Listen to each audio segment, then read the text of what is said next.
viens juste de déposer une lettre sur le bureau de la CENI, comme vous venez de le dire. J'ai mentionné ma suspension, je suspends toute activité au sein de la Commission électorale nationale indépendante CENI parce que j'ai constaté un certain nombre de faits. Premièrement, vous vous rappelez que par rapport à l'arrêté autorisant le vote par témoignage, la société civile avait boudé. Effectivement, nous avons réfléchi pour encadrer cet arrêté-là.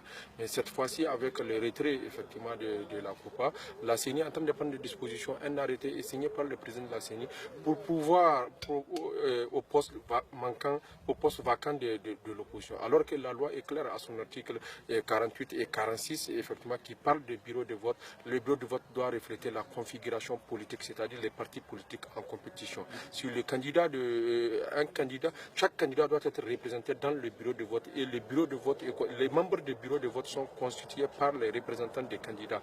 Mais la loi est claire, la loi n'est pas miette. Donc effectivement, le président de la CENI a fait usage de l'article 2 de la loi qui donne à la CENI l'autorisation de prendre toute disposition pour le déroulement de ces scrutins. Alors que ici, la loi est précise par rapport à cette question. Donc la loi dit que chaque candidat devrait, soit si par exemple le candidat Issoufou a la présence du bureau de vote, c'est au candidat Hamamoud d'avoir le secrétaire du bureau de vote. Maintenant, la loi va loin d'ailleurs. Quand on constate que les représentants de l'opposition ne sont pas là, effectivement, le président ou bien le secrétaire qui est de l'autre bord peut pouvoir en ce moment au poste. C'est-à-dire les électeurs qui sont là, il peut désigner quelqu'un pour le nommer secrétaire ou bien lui, il prend la présence. Ou bien si c'est le président, il nomme. Donc ainsi de suite. Donc ça ne devrait pas poser de problème du point de vue de la loi. Mais très malheureusement, effectivement, le bureau de la CENI a pris un arrêté pour pouvoir à ce poste. Donc cette décision n'est pas lourde de conséquences? La décision est lourde de conséquences parce qu'aujourd'hui c'est en violation flagrante de la loi. Et nous avons prêté serment sur le livre saint de notre confession, effectivement, de respecter la loi électorale et de faire respecter cette loi électorale.